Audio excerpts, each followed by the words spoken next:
Je porte le nom de la vraie croix, ou en breton, Langroise.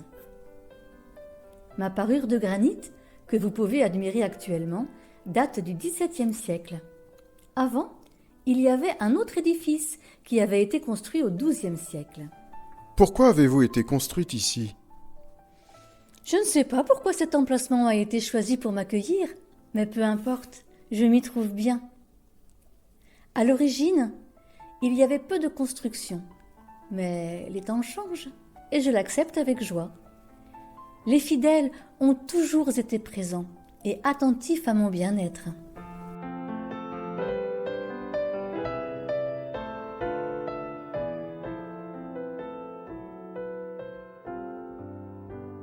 Après ma première construction, j'ai servi en tant que siège de frérie pour des réunions avec divers religieux de la paroisse de Riantec de cette époque. Locq-Pérant, Locq-Malo, l'actuel Port-Louis, Locq-Jean, Locq-Miquélic et Gavre. Ils avaient pour mission de réfléchir aux différents problèmes de gestion. Famine, peste, ordre du roi, entretien des routes. Et votre nom de vraie croix, d'où provient-il? C'est toute une histoire. En 1189, une croisade a été organisée de Langroise en Riantec. Pour aller en Terre Sainte? Oui, et les Bretons, comme d'autres croisés, ont reçu de la papauté un drapeau. Celui-ci était blanc avec une croix noire, le croise-du. Comment les pèlerins armés sont-ils partis? Selon les écrits, les chevaliers et le duc Alain IV Ferjean, qui allaient reconquérir les lieux saints, ont embarqué à bord de nefs au lieu dit les Quatre Vents, face à la Trinité Carnaire. Le campement était établi le long de la côte, au niveau de l'ancienne fontaine et du lieu nommé le Banc Simple. Cette fontaine débitait un taux d'eau suffisant pour les hommes et les chevaux. Aujourd'hui, ce lieu s'appelle Les Salles. Ah oui, et c'est un port à marée. Les bateaux s'échouent avec la marée basse et à vives eaux flottent à nouveau, prêts au départ. D'accord. J'ai entendu dire aussi qu'une forte source passe dessous vous. Eh oui, et d'ailleurs des taches vertes apparaissent régulièrement sur mon sol. C'est pourquoi mes protecteurs le nettoient tous les ans, en septembre, avant le pardon. Mais revenons à votre nom. La Sainte Croix. Eh bien, il est dit qu'un des croisés aurait enseveli un morceau de la Sainte Croix en ce lieu. En effet, les croisés partaient pour défendre Jérusalem et rechercher des reliques, surtout des morceaux de la Sainte Croix. Peut-être le savez-vous, on attribue à Sainte Hélène, la mère de Constantin, la découverte de la croix du Christ et de la couronne d'épines au Golgotha. C'est pourquoi on vous a baptisé la vraie croix et qu'une statue de Sainte Hélène par vos murs. Eh oui, c'est le pendant de Saint Joseph. Patron, entre autres, des charpentiers de marine. Clin d'œil aux embarcations faites en bois qui menèrent les croisés en Palestine. Mhm.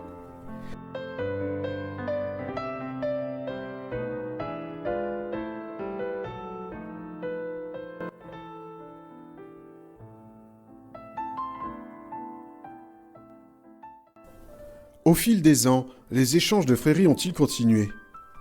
Ben non, je suis devenu un lieu de culte. Sous l'Ancien Régime, je dépendais de la seigneurie de Kerzabiek. Vous pouvez encore voir le banc de pierre, réservé uniquement à cette famille durant les offices, tandis que les autres pratiquants se tenaient debout. Et puis, j'ai vécu la révolution de 1789, avec tous ses aléas et ses changements. Lesquels?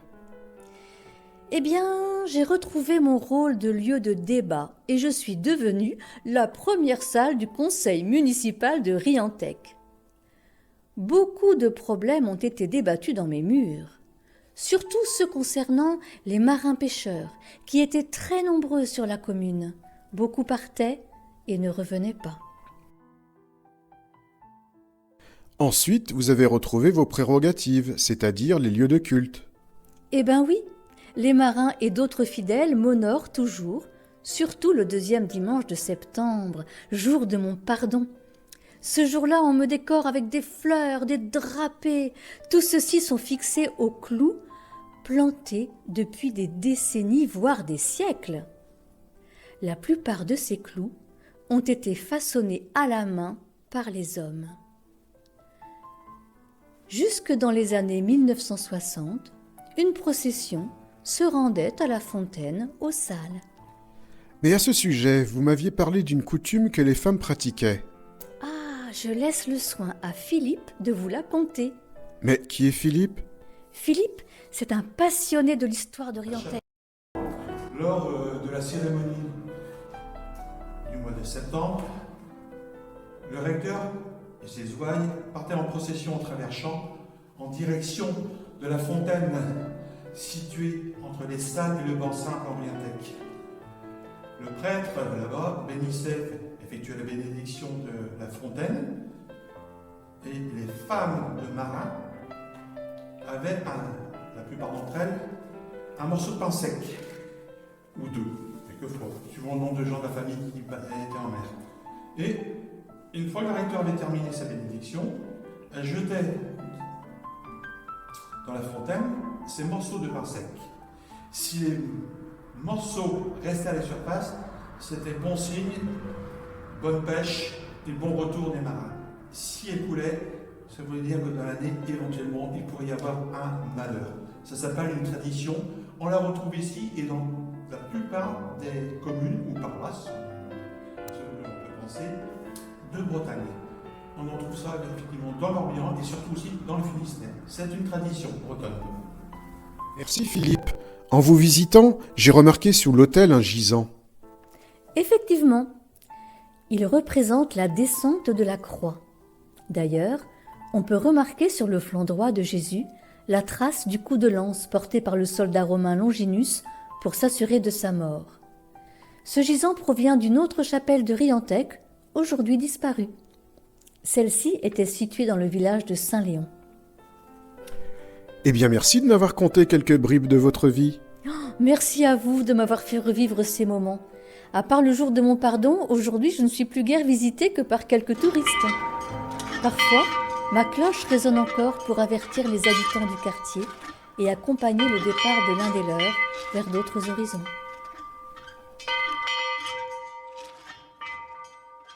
Je suis curieux de découvrir une autre chapelle. J'enfourche ma bicyclette et hop, direction Kerner, village du serpent d'après la traduction du breton Tchernir.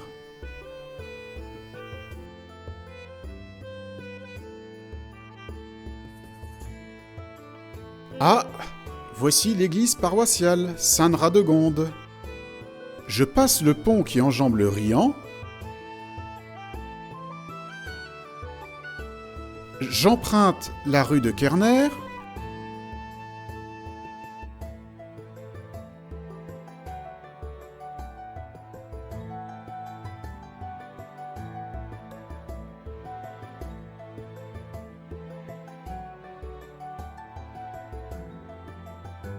Oh, elle a bien changé.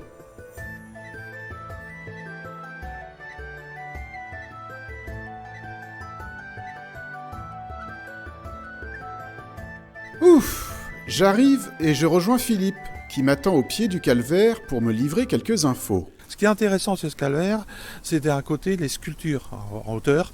D'un côté, on voit le Christ en croix, bien sûr, mais de l'autre côté, on le voit emmailloté du linceul. Le linceul tel que le percevaient les gens à l'époque, quand ça a été fait dans les années 1600. L'embase même du calvaire est une pierre. On ne peut trouver ça que soit sur l'île de Groix, ou soit du côté de Begmeil, si je me souviens bien, dans le Finistère. Or, c'est la preuve de l'implantation romaine en ce lieu après 58 avant Jésus-Christ. C'était un autel, comme dans toute église, il y avait un autel votif, donc qui a été réutilisé. Cette pierre, on ne la trouve nulle part ailleurs. Au XVe siècle, il savait valoriser les vestiges gallo-romains. Philippe, Peux-tu continuer à nous éclairer sur les particularités extérieures de la chapelle de la Trinité, appelée aussi Notre-Dame des Anges ? Le blason de Bretagne, c'est très très ancien évidemment. Chaque emblème qu'il y a dessus représente le roi d'Arménie. Alors qu'est-ce que c'est le roi d'Arménie ? C'est ni plus ni moins que l'hermine. La légende dit que notre duc de Bretagne parti en croisade dans les années 1097. Et lorsqu'il a bloqué dans un chemin creux entre une flaque de boue et son cheval, une hermine. Et l'hermine s'est réfugiée sous l'avant-bras. Ça soulignait le courage de l'animal. Donc c'est pour ça que c'est la devise de la Bretagne. Plutôt la mort que la souillure. Potius muri quam fetari, qu'un termervel en breton. Cette légende est aussi attribuée à Conan Mériadec, à Alain II, au duc Jean III et à Anne de Bretagne. Dans toutes les circonstances, l'hermine a toujours affronté l'ennemi plutôt que la fuite. Et j'ai entendu dire que le clocher a subi quelques modifications. Juste au-dessus de ce blason-là, nous avons un clocheton qui, à l'origine, était situé du côté droit, donc à côté gauche par rapport à l'entrée. Donc c'était un clocheton qui existait. Il a été supprimé à la demande de M. Job Gégaud, qui s'occupait de la chapelle. Donc il a l'autorisation de le faire, seulement c'est en béton armé. Et malheureusement, ça appuie fortement sur la structure. C'est pour ça que nous voyons des crevasses au-dessus de la porte, du côté intérieur, et qu'à l'extérieur, on voit une rangée de pierres reconstituées pour cacher cette malfaçon. C'est le poids du clocheton qui fait qu'il s'entraîne haute, si bien que maintenant, on n'a plus le droit de sonner les cloches. Maintenant, découvrons l'intérieur.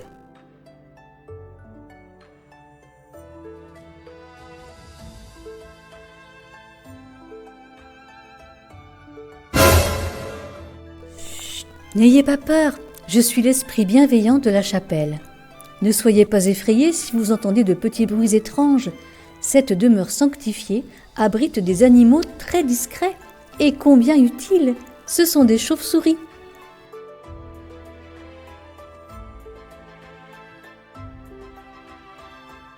Pouvez-vous me parler des saints invoqués ici ? Là, vous avez Saint Quentin. Saint Quentin, selon la légende, après avoir été torturé et décapité, fut jeté en baie de Somme. À chaque marée, son corps et sa tête étaient rejetés par la mer, et étrangement, ils étaient intacts. Aussi, il a été décidé de l'ensevelir de façon chrétienne. Mais il me semblait que ce saint était Picard. Oui, mais les femmes de marins de Riantec venaient l'implorer quand leurs hommes périssaient en mer. Elles souhaitaient qu'il soit retrouvé pour qu'ils aient une sépulture chrétienne.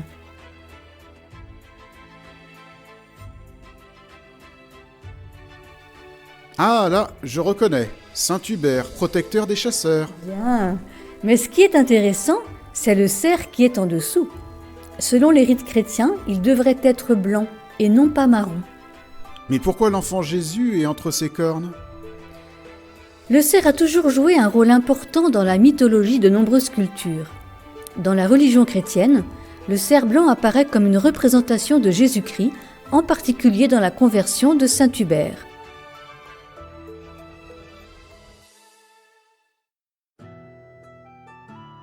Ici, Saint Joseph, protecteur des agonisants. Il est aussi le patron des menuisiers.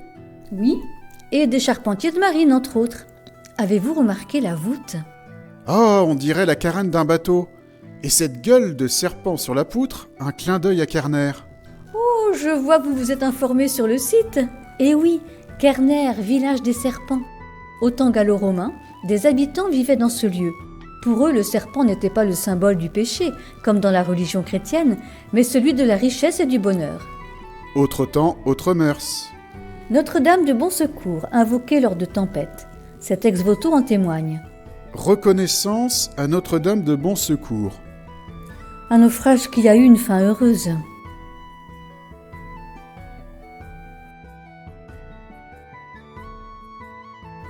Cette statue se retrouve dans ce vitrail ? Oh, mais vous êtes très observateur.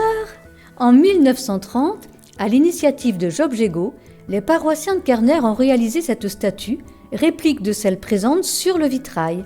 Celui-ci a été financé par les marins-pêcheurs de Kerner.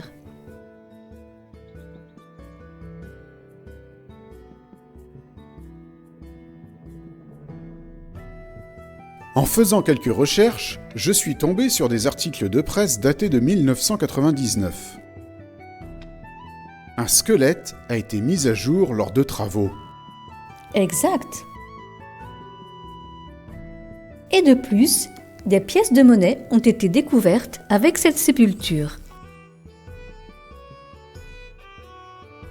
C'est très surprenant, cela fait penser à la pratique antique où les gens mettaient une pièce de monnaie dans la bouche du défunt pour payer Charon, le passeur des morts qui faisait traverser le Styx sur son esquif pour rejoindre le royaume des morts.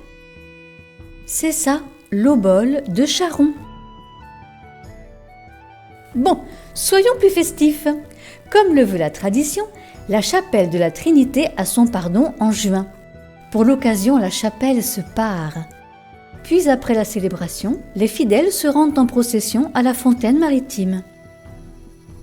Philippe m'a dit qu'à chaque flux, la fontaine est recouverte d'eau salée, et au jusant, l'eau de la fontaine est douce. Ah, la nature me surprendra toujours. Avant de nous quitter, je veux vous faire remarquer ce tableau, la Vierge à l'enfant. Il provient d'une autre chapelle qui n'existe plus. Elle se situait au lieu-dit de Brambis, en Riantec. Eh bien merci, je pense que vous auriez encore plein d'anecdotes à me conter. Ah là là, oui. Une autre fois peut-être. Je voudrais continuer mon périple en direction de la chapelle de Locquejean. Vous trouverez en ce lieu une merveilleuse conteuse. C'est mon alter ego. Quittons-nous sur cette jolie prose qui rend hommage à ce petit village. Le village de Kerner, encerclé par la mer, vit entre ciel et terre comme un monde irréel. La beauté de ces soirs dans un monde illusoire, c'est un havre de paix qui doit vivre à jamais.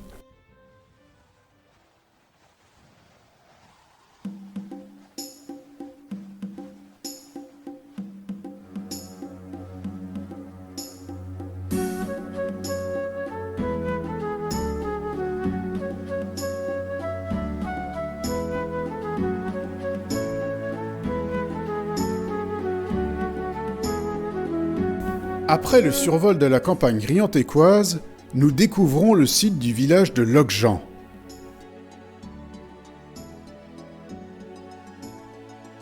Bienvenue à la chapelle Saint-Jean. Je peux vous conter un peu l'histoire de ce lieu si vous le voulez. Quel endroit admirable! En effet, cette chapelle se dresse dans un magnifique écrin boisé et vallonné. Et ces arbres? Ce sont de vieux tilleuls et des hêtres dont l'âge remonte à la construction de la chapelle, en 1884. Eh bien, je pensais qu'elle était plus âgée. Ah, vous n'avez pas entièrement tort. Un autre édifice existait, fondé par les chevaliers Saint-Jean de Jérusalem, appelé aussi l'ordre des Hospitaliers. Actuellement, l'ordre des chevaliers de Malte? Mais oui, tout à fait. Il semblerait que les origines de la chapelle remontent entre le Xe et le XIIIe siècle. Elle servait de lieu de culte à des moines gallois qui résidaient dans des cellules très rudimentaires faites de branchages et de pierres. De vrais ascètes. Et on m'a parlé d'un ruisseau. Oui, le ruisseau du Riant. Il prend sa source au village de Kergaménan, en Kervignac.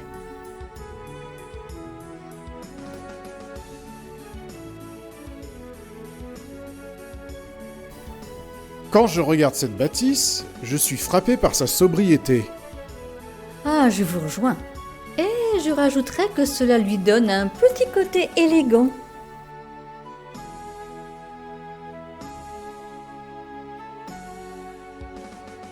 J'attire votre attention sur la statue de Saint Jean-Baptiste.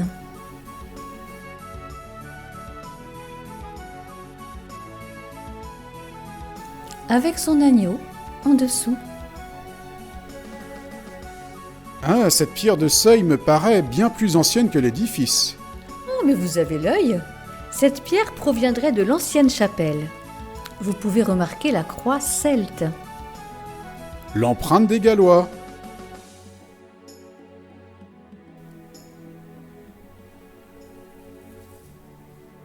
Et ce clocher, il date? De la construction de la chapelle.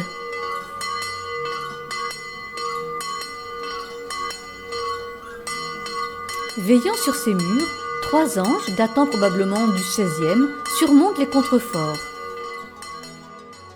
Ah, c'est dommage qu'il n'y en ait pas 4, un à chaque coin. Mais ils étaient 4. Malheureusement, l'un d'eux fut cassé par la chute d'un arbre lors d'une tempête. Ils viennent aussi de l'ancienne chapelle? Ah non, il faisait partie d'un calvaire qui la jouxtait. D'ailleurs, à l'opposé, au pignon oriental, une statue de Saint Jean-Baptiste provient, elle aussi, de ce même monument. Maintenant, si vous le voulez bien, allons découvrir l'intérieur.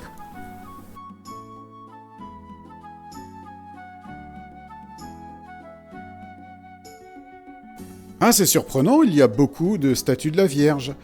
Et cette chapelle Saint-Jean, elle est aussi vouée à la Vierge?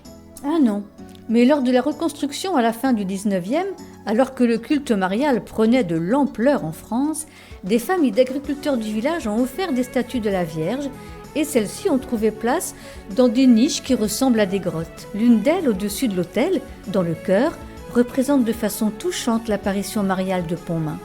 Et de chaque côté, les apparitions mariales de Lourdes et de la Salette. Et c'est bien la statue de Saint Jean-Baptiste que l'on voit dans la grotte de la Salette?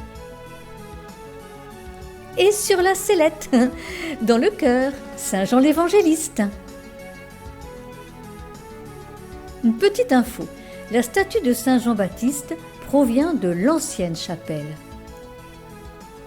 Quant à celle de Saint Jean l'Évangéliste, elle date de la fin du XVIIe, début XVIIIe. Notre chapelle a été vandalisée. Les petits personnages qui étaient au premier plan dans la grotte de Pontmain ont été cassés, brisés. La statue de Sainte Thérèse a elle aussi subi des dommages, elle a été défigurée. Sa restauration maladroite lui a laissé quelques séquelles. Ah, je reconnais Saint Cornélie, protecteur du bétail. Mais elle est plus récente. Ah oui, du 19e. C'est l'œuvre du sculpteur de marine Alphonse Lebrun de Lorient. La console de pierre sur laquelle elle repose est un remploi de l'ancienne chapelle. Et cette dalle de marbre, elle est aussi de l'ancienne chapelle? Eh bien, sa provenance pose question. Est-ce une pierre tombale, un autel gallo-romain ou... Je n'ai pas la réponse. On m'a parlé d'un élément intéressant qui se trouve, je crois, dans la sacristie. Un élément intéressant dans la sacristie? Ah, la colombe, utilisée lors du pardon, le dernier dimanche de juin, le plus proche de la fête de la Saint-Jean-Baptiste. Sachez que c'était un des pardons les plus fréquentés du pays de Port-Louis. Comme beaucoup de pardons bretons, après l'office, on se rend à la fontaine. Eh bien, allons-y. Oh, en rentrant, je n'avais pas remarqué ces toiles, d'un style très actuel. Elles ont été offertes par un artiste. Elles représentent les symboles chrétiens de Saint Jean.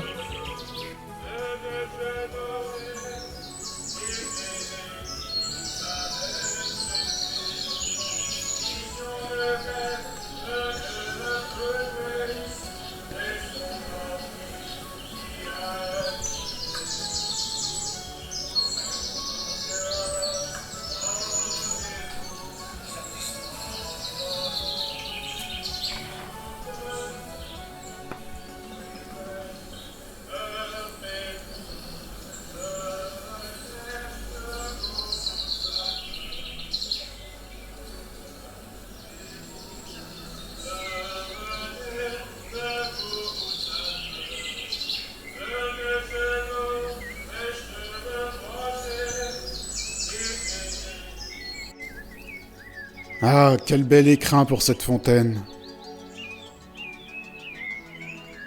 Ah, la sculpture à l'intérieur est très touchante par sa naïveté.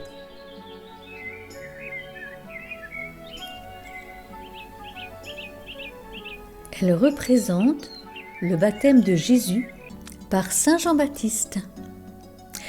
Eh bien voilà, notre petite visite s'achève ici. J'espère que ça vous a plu. Oui, je vous remercie. Je vais profiter encore un peu de ce lieu accueillant et serein, empreint d'une plénitude, on le dirait presque habité par une âme bienveillante. Je suis dans les sous-bois, mes pas craquent sous les feuilles. Je marche et j'aperçois un monument bien seul mais bien entouré de tilleuls centenaires, de paroles enterrées ainsi que de mystères. C'est une humble chapelle posée dans la verdure, simple et solennelle. Je suis dans la nature aux senteurs forestières. Le clocher silencieux apaise les âmes fières. Qu'y a-t-il, mon Dieu? J'entends le doux murmure de l'eau d'une fontaine. Son onde me susurre que pour les gens en peine, elle réalise des vœux. Je jette une piécette et je ferme les yeux. Espoir, amour peut-être.